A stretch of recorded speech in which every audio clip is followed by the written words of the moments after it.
Seigneur Jésus, nous te remercions parce que ta parole est vie. Nous te remercions, Seigneur Jésus, parce que tu nous dis que quand tu parles, alors l'Esprit de Dieu est libéré et c'est par l'Esprit que les choses se font. Est-ce qu'on peut juste prier en langue pendant 1 minute, s'il vous plaît?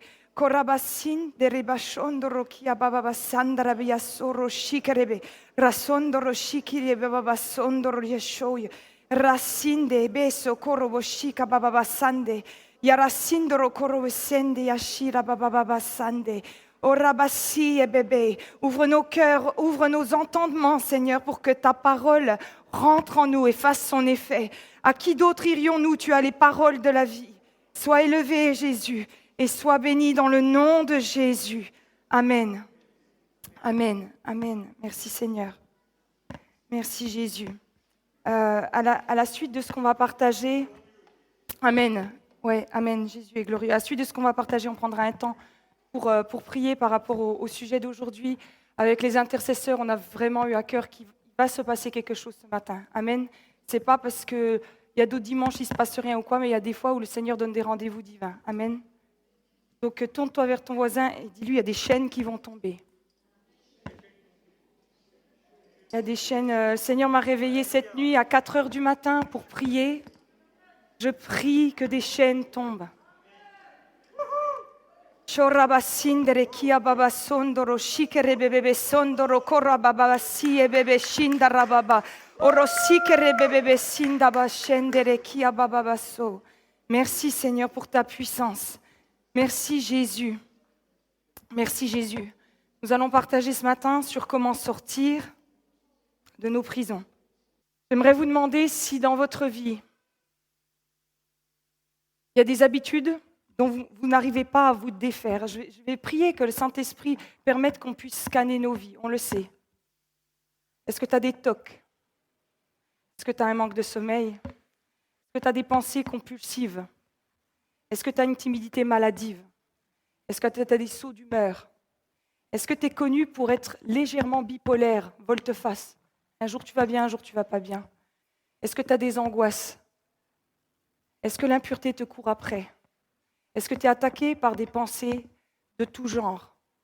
Des prisons, tu les sais, mais tu n'oses pas en parler parce qu'en France, il y a un problème, c'est que tout ce qui est psychologique, nous avons honte d'en parler. Dire que tu vas chez le psy, c'est la honte. Vous êtes d'accord? Dans d'autres pays, ce n'est pas un problème. Au Canada, les gens disent « Ah mince, j'ai mon rendez-vous chez le psy, là, il faut que j'y aille ». Ils le disent comme aller chez le dentiste. Mais en France, c'est la honte. Donc du coup, toute personne qui est sous l'emprise d'un esprit, parce que c'est ce qui se passe, je vais vous expliquer pourquoi c'est comme ça, se retrouve doublement prisonnier de cet esprit et prisonnier du fait qu'il ne faut pas dénoncer cette chose, il ne faut pas en parler, donc je me retrouve tout seul avec mon problème. Je voudrais vous demander si tu sens en toi que tu n'es pas libre sur un domaine. Tu as des dépenses compulsives, tu as des peurs, comme si tu n'agissais pas par toi-même. Parfois, c'est plus fort que toi. Tu n'as pas envie de te lever, tu n'as pas envie de le faire. Une fatigue qui tombe dessus comme ça, des maux de tête. Souvent, tu te dis, demain j'arrête, je commence un régime ou bref, et jamais tu y arrives. Comme si tu n'y arrives pas et c'est redondant, c'est quelque chose qui revient. Et tu remarques que la chose, quelque part, elle est dans ta famille aussi, en fait. C'est comme si c'est cyclique. Il y a des divorces de génération en génération. Il y a des morts bizarres qui se passent. Il y a des filles mères souvent. Ta grand-mère y était, ta mère y était, tes sœurs y sont. Et c'est comme si, au fond, on sait qu'il y a un problème, mais on n'arrive pas à mettre un mot dessus. Et au bout du compte, on s'y habitue. Parce que faut bien vivre. Hein. Donc on trouve des béquilles, des façons de faire pour, au bout du compte, oui, comme je dis, il faut bien vivre. Tu remarques que c'est cyclique. C'est quelque chose, tu ne sais pas pourquoi tu trouves un boulot, tu le perds à chaque fois. Tu commences une relation avec quelqu'un, il faut toujours que ça finisse conflictuel. Tu vas dans une église, puis après tu vas dans une deuxième, puis après tu vas dans une troisième, parce qu'au bout du compte, ça finit, il y a toujours un truc qui finit par arriver. et tu te rends compte que tu essaies d'économiser de l'argent, puis tu as ta voiture qui tombe en panne, cet argent va là. Tu rééconomises de l'argent, et puis c'est la chaudière qui claque. Tu rééconomises, et puis il y a un trou dans ta vie, et c'est cyclique. Paul, il va dire dans la Bible, « Je ne fais pas le bien que je veux, et je fais le mal que je ne veux pas. » Qui s'est déjà retrouvé dans cette situation? Soyons honnêtes, parce que c'est le fait de confesser qui fait qu'on brise le péché sur nos vies. Paul lui-même va dire, « Je ne comprends pas, je finis par faire ce que je n'ai pas envie. Et puis ce que j'ai envie de faire, je n'y arrive pas. » Et il y a beaucoup de chrétiens qui sont dans ce schéma-là. Moi, j'y ai été pendant longtemps, et il y a encore des choses dans lesquelles je prie et j'ai la foi. I'm gonna be free. Amen, amen, amen. Tu ne te bats pas contre une simple habitude, mais la Bible, elle nous parle de forteresse. C'est important parce que si tu te bats contre une habitude, ben la preuve, tu n'en es pas sorti. Vous êtes d'accord? On a tous essayé. Hein? Demain, un régime, demain, machin. On n'y arrive pas. Et il y a un verset dans la Bible, dans 2 Corinthiens 10, verset 3 à 4, qui dit en effet, les armes, vous êtes d'accord qu'on est dans un combat spirituel? C'est qui donne l'idée à Hitler de tuer tous les juifs? Il y a quelqu'un qui est venu lui susurrer une idée. C'est qui parle aux djihadistes, va poser une bombe? On est dans une guerre spirituelle. Si vous vous battez contre les Arabes, vous avez tort. Si vous vous battez contre les Maghrébins, vous avez tort. Mais si vous vous levez contre l'esprit de l'islam, vous avez raison. Pas les musulmans, l'islam. Vous voyez la différence? Notre combat est spirituel. Spirituel, ça veut dire qu'il y en a un qui est un esprit, l'esprit de Dieu, et il y en a un autre qui est un autre esprit. Et puis, il y a une guerre. Et souvent, nous, on s'arrête à ce qu'on voit. Mais si les chrétiens prient, nous allons déjouer plus d'attaques terroristes que toutes le GIGN et tout qui font des enquêtes. Amen. Parce que c'est spirituel. S'il y a des nuits où Dieu vous réveille pour prier en langue, faites-le, parce que vous êtes peut-être en train, vous ne savez pas, vous êtes en train de déjouer quelque chose de spirituel. Amen. Quand on comprend qu'on est des êtres spirituels et que ça se manifeste dans le naturel, il faut commencer par la base. Et la base est le spirituel. Et c'est pour ça que vous ressentez des choses bloquées en vous qui se manifestent dans le naturel. Vous êtes bloqué dans un truc et les gens vous voient avec des attitudes bizarres et tout. Mais il ne faut pas juger les gens aux attitudes bizarres. Il faut juger l'esprit qui est derrière. Pas les gens. Ce qui pousse les gens dans ça. Et donc le verset dit, en effet, les armes avec lesquelles nous combattons ne sont pas humaines, mais elles sont puissantes, grâce à Dieu, pour renverser une forteresse. Alors, ce que je voulais vous partager ce matin, et ça va être important, c'est que tu as quelque chose dans ta vie qui bloque, et ce qu'il faut comprendre, c'est que l'ennemi a construit une forteresse autour de cette chose pour protéger, construire, défendre un péché, un mauvais fonctionnement, une malédiction qui est dans ta vie. Nous sommes en guerre et nous allons abattre la forteresse.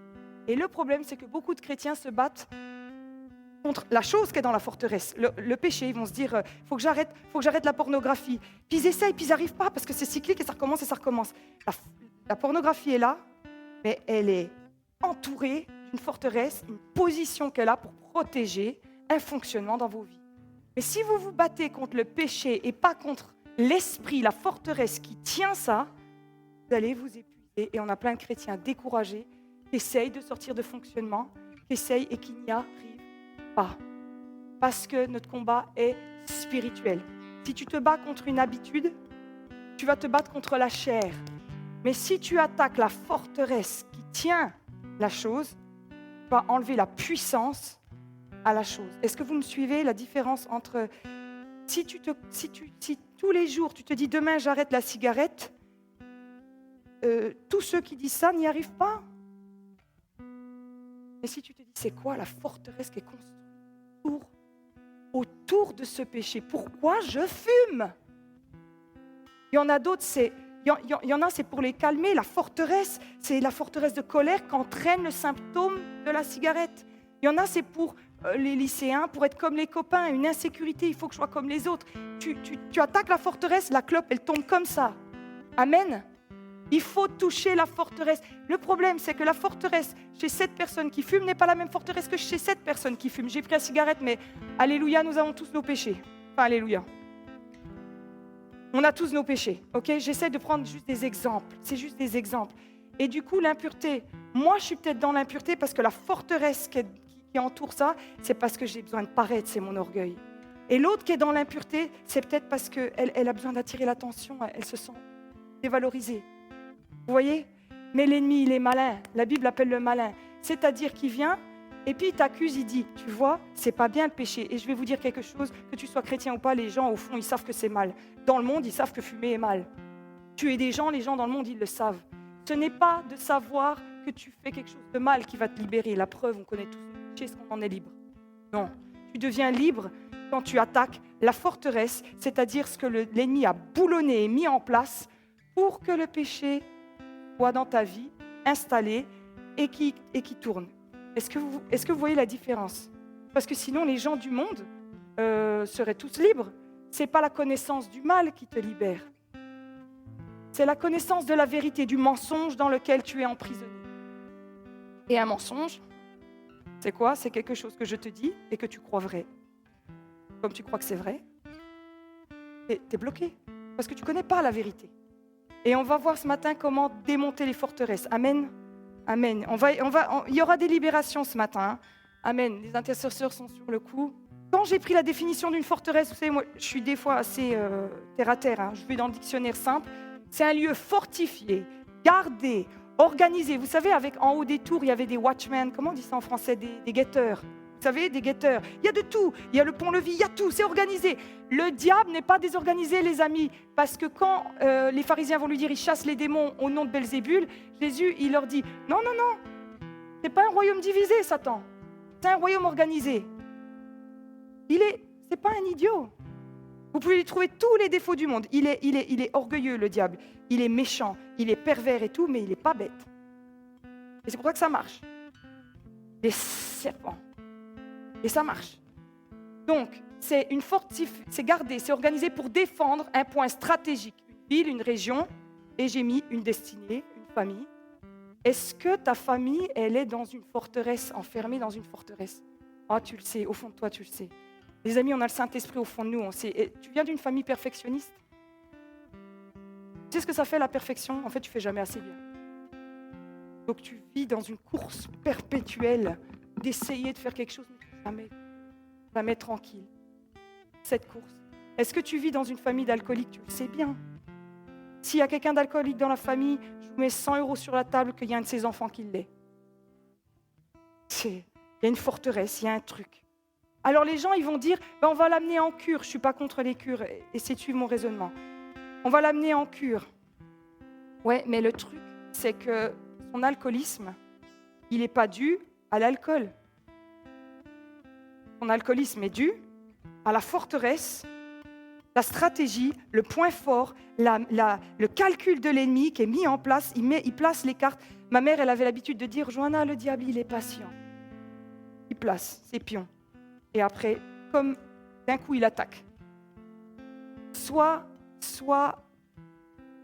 par le Saint-Esprit, alerté des stratégies du diable. Je prie ce matin que nos yeux s'ouvrent. Si pendant que je parle, tu as comme envie de t'endormir, réveille-toi, c'est un esprit qui veut t'endormir. Tu vas me dire, c'est quoi ça? Je vous garantis. Je vous garantis. Non, mais c'est vrai. Hein. La plupart des délivrances, d'un seul coup, les gens pouffent. Oui, c'est ça. Allez, hop, hop, hop. OK? Quand tu veux lire ta Bible et que tu as envie de t'endormir comme par hasard. Par contre, si tu regardes les séries de Netflix, tu es capable de te faire les 6 épisodes jusqu'à 2h du matin. C'est pas vrai? Donc, le sommeil, dans le nom de Jésus, réveille-toi. Amen? Dans le nom de Jésus. C'est pas toi, à toi je parle. Hein. Le diable construit des forteresses dans nos vies afin de protéger, garder et défendre nos dysfonctionnements. Quand vous allez même en cure des intox, vous voyez des psys parce qu'ils essayent de démonter ces forteresses. Donc vous parlez de ça. Ils vont vous dire quand est-ce que tu as commencé à boire, parce qu'ils savent très bien que ce n'est pas l'action. On peut vous mettre des patchs anti-cigarettes et tout. On peut recommencer le lendemain une fois qu'on a enlevé le patch. Donc, s'il y a une forteresse qui est là, alors vous allez me dire, alors dans ces cas-là, Johanna, on peut aller voir les psys. Pourquoi on est à l'église? Parce que les psys ne peuvent pas chasser des esprits. Seul le sang de Jésus chasse les esprits. Voilà pourquoi. Amen. Personne ne se lève un matin, par exemple, vous voyez, en se disant « Tiens, je vais tuer quelqu'un ». Derrière toute action, il y a une forteresse qui s'est mise en place pour que l'action ait lieu. Bon, vous allez me dire, si, il y a des serial killers et tout ça. Écoutez, mon mari, des fois, il me dit « Ouah, t'es bizarre », mais j'aime regarder des enquêtes, vous savez, où il y a le psy qui parle, l'avocat et tout ça. Mais qu'est-ce que c'est intéressant. Vous prenez la Bible, c'est la même chose. Il y a eu un serial killer aux États-Unis qui tuait des prostituées. Hein. Vous avez dû en entendre parler. C'est l'un des plus... 25, je crois, qu'il a tué. Mais en fait, il avait 12 ans et dans le grenier de ses grands-parents, il a trouvé une malle avec des magazines porno. Ben oui, il ne s'est pas levé un matin en se disant « je vais aller tuer des prostituées ». Le diable a construit la forteresse. Il l'a construite. Et il a mis une pierre après l'autre. Et puis, il a mis en place l'impureté dans la vie du gars. Vous allez me dire, ah vas-y Johanna, tous ceux qui sont dans la prostitution finissent, tous ceux qui sont dans la pornographie finissent pas en serial killer. Non, mais il y a d'autres choses qui sont tuées dans ta vie. Ça, c'est sûr. Parce que le diable ne vient que pour voler, tuer et détruire. Ce verset, il est important, connaissez-le par cœur. Il ne vient que pour ça. Au début, ça fait du bien. Ta première cuite, elle est super drôle. T'es avec tes potes, elle est super drôle. Et au bout du compte, le salaire du péché, c'est là. C'est qu'une question de temps. Le diable, tu sais, il est patient. Il est là depuis longtemps. Hein. Il est là depuis longtemps. Il peut être sur des régions, sur des pays, et puis il place ses pions. La Bible explique que nous sommes dans une guerre spirituelle, c'est ce que je vous disais. Hein. Comme dans toute guerre, notre adversaire a des forteresses qui permettent de protéger son plan de bataille.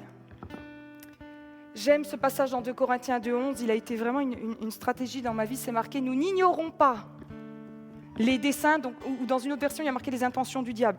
Vous savez, il y a beaucoup de trop chrétiens qui sont des happy Christians. « Jesus loves you, amen ». Et s'il va à droite, nous irons à droite. Et si la vérité, c'est que si tu restes dans le monde amiqué et que tu n'ouvres pas tes yeux au fait qu'il y en a un qui place ses pions, eh ben, tu vas devenir victime de celui-là. Dans toute guerre, il y a toujours eu des espions, vous êtes d'accord ? Les résistants à la Seconde Guerre mondiale, c'est quoi ? C'est les gens qui n'ignoraient pas les desseins. Ils se disaient, il faut qu'on soit au courant de ce qu'il fait Hitler. Hein. Si, alors, suivez-moi, je ne veux pas que vous fixiez sur le diable. Il y en a, c'est des... Fuyez les gens mystiques qui voient le diable partout. Le vaccin, c'est le signe 666. C'est la fin du monde, c'est machin. Quand tu lis l'Apocalypse, à la fin du monde, ouais, il y a des tribulations, mais l'Église, elle règne en puissance. Il y a un moment donné, oui, le diable, il est méchant, mais Dieu est grand. La Bible, ce n'est pas un combat entre Dieu et le diable. Hein. La Bible, c'est Dieu et le diable. C'est important ça, parce que sinon, il y a des gens sur Internet, ils sortent des trucs depuis le Covid et tout, c'est déséquilibré et ça amène du mysticisme, du déséquilibre. Non, on est au courant que le diable fait quelque chose, mais il faut être plus fixé sur Dieu que sur le diable. Vous savez que quand je prie pour la délivrance de gens, j'ai plus vu de gens libérés alors que je me mettais à louer. Au bout d'un moment, je dénonce, ok, je sais pas, impureté, machin, c'est bon, c'est dénoncé, c'est mis à jour. Maintenant, on va envoyer le feu du ciel. Jésus est grand, le sang de Jésus libère et tout. Et là, vous voyez, ça commence à bouger. Mais tant que tu dis, va-t'en, concentre pas sur l'ennemi. Tu es au courant de l'ennemi, une fois que tu sais qu'il est là, boum, on lui tire dessus. Amen, spirituellement. Hein. Vous me suivez que c'est spirituel ce que je dis, hein. Il ne faudrait pas qu'il y ait quelqu'un qui dise c'est spirituel ce que je dis. Nous ne combattons pas contre la chair et le sang, mais contre des esprits. Et nous avons des armes pour ça. Donc, quelles sont ces forteresses ?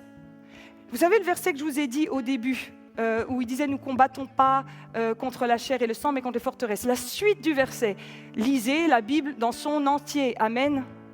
Vous savez, des gens bizarres, des fois, ils font des fixettes sur des passages. Non, la Bible se lit en entier, à la lumière de toute la Bible. Donc il y a marqué, nous renversons les raisonnements, les forteresses. Vous allez me dire, Johanna, c'est quoi alors ces forteresses ? Parce que la pornographie, je vois bien ce que c'est. Ça, c'est l'acte. Tu me parles d'une forteresse. La forteresse, c'est des raisonnements. Les forteresses sont là. Fais à ton voisin, toc toc. C'est dur comme une forteresse, toc toc. C'est là. Et au fond de toi, tu le sais très bien parce que quand les angoisses viennent, tu sens que ta tête, elle part en vrille. Quand tu es en colère, tu sens.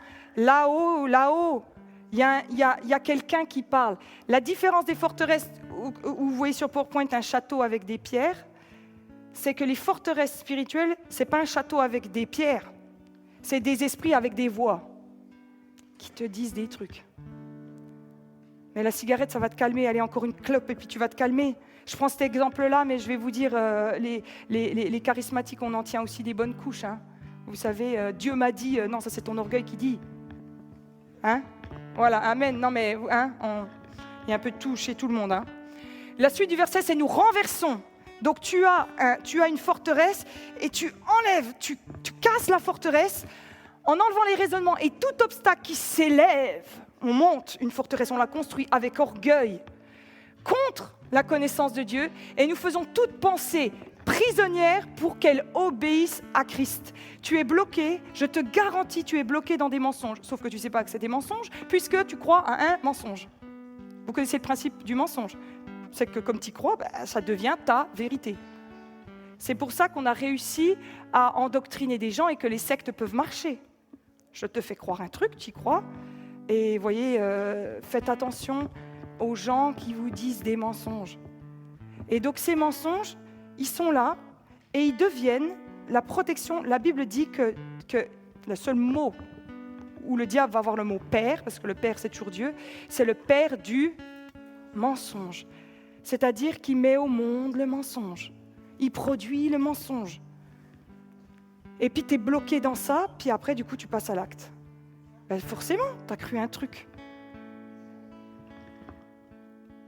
Ces forteresses sont des principes de raisonnement ancrés dans la tête qui pilotent du coup tes actions, tes émotions et tes décisions.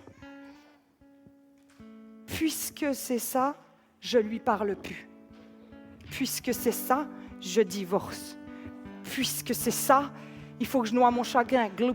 Puisque c'est ça, et donc tu as la voix, la forteresse, il se met en place et il dit allez maintenant, go. Et toi, tu cours. Mais il a réussi. Vous savez, vous avez déjà tous eu une pensée bizarre. Vous savez, vous êtes au volant, puis une pensée bizarre de mettre un coup de volant. Ou d'autres trucs bizarres, c'est déjà arrivé à tout le monde. Et puis nous, comme on n'a pas des forteresses comme ça autour de nos vies, on se dit, c'est quoi cette pensée de guignol? Mais celui qui a une forteresse, ta vie, elle ne sert à rien. Personne t'aime. T'as vu, ça fait des années que le coup de volant, il va peut-être le mettre, lui. Parce que la forteresse, elle est là. Moi, l'impureté, vraiment, j'ai combattu des choses dans ma vie et tout, mais l'impureté, non. J'ai été gardée de ça. Je peux vous dire que vraiment, il y a un gars qui vient ou quelqu'un... j'aime mon mari, je peux pas vous... La forteresse, elle n'existe pas dans ma vie. Je ne le dis pas pour me donner gloire, je le dis pour vous donner espérance. Toutes forteresses d'impureté peuvent partir. Ma tête, elle est libre. Mais si tu as des images pornographiques, des flashs qui viennent, des choses comme ça, c'est la forteresse qui parle. Vas-y, passe à l'action, ouvre ton ordi, nanana. Ok, tout ça, tu peux en être libre dans le nom de Jésus. Amen. Et la bonne nouvelle, c'est que ce n'est pas toi le bizarre, c'est lui le bizarre. Pas Gérard. Lui le bizarre, le diable. C'est le diable le bizarre. Le diable et les gens se croient fous en disant dans ma tête, je suis mauvais, je suis mal, j'ai des pensées bizarres. Non, c'est pas toi. C'est une voix, c'est une forteresse et qui veut te pousser à l'action. Mais on va la démonter, la forteresse. On va la démonter. Quelles sont ces forteresses? Quand tu te convertis, il te faut... Alors, ce que j'ai marqué, il te faut maintenant faire sortir l'Égypte de ton cœur. Les Égyptiens, vous êtes d'accord, les Israélites sont sortis d'Égypte. Vous connaissez cette histoire. Quand tu te convertis, tu sors d'Égypte. Mais il y a un problème, c'est que l'Égypte est restée dans leur cœur. Ils avaient les fonctionnements d'esclaves encore.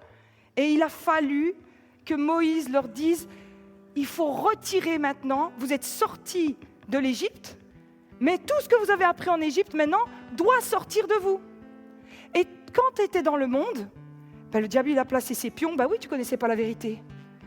Et du coup, maintenant que tu t'es converti, tu dis, je ne comprends pas, je suis toujours dans les mêmes fonctionnements. Mais oui, mais la différence maintenant, c'est que tu as Jésus. Donc tu peux casser ces forteresses. Quand tu deviens chrétien, tu n'es pas libre. C'est le début de la liberté.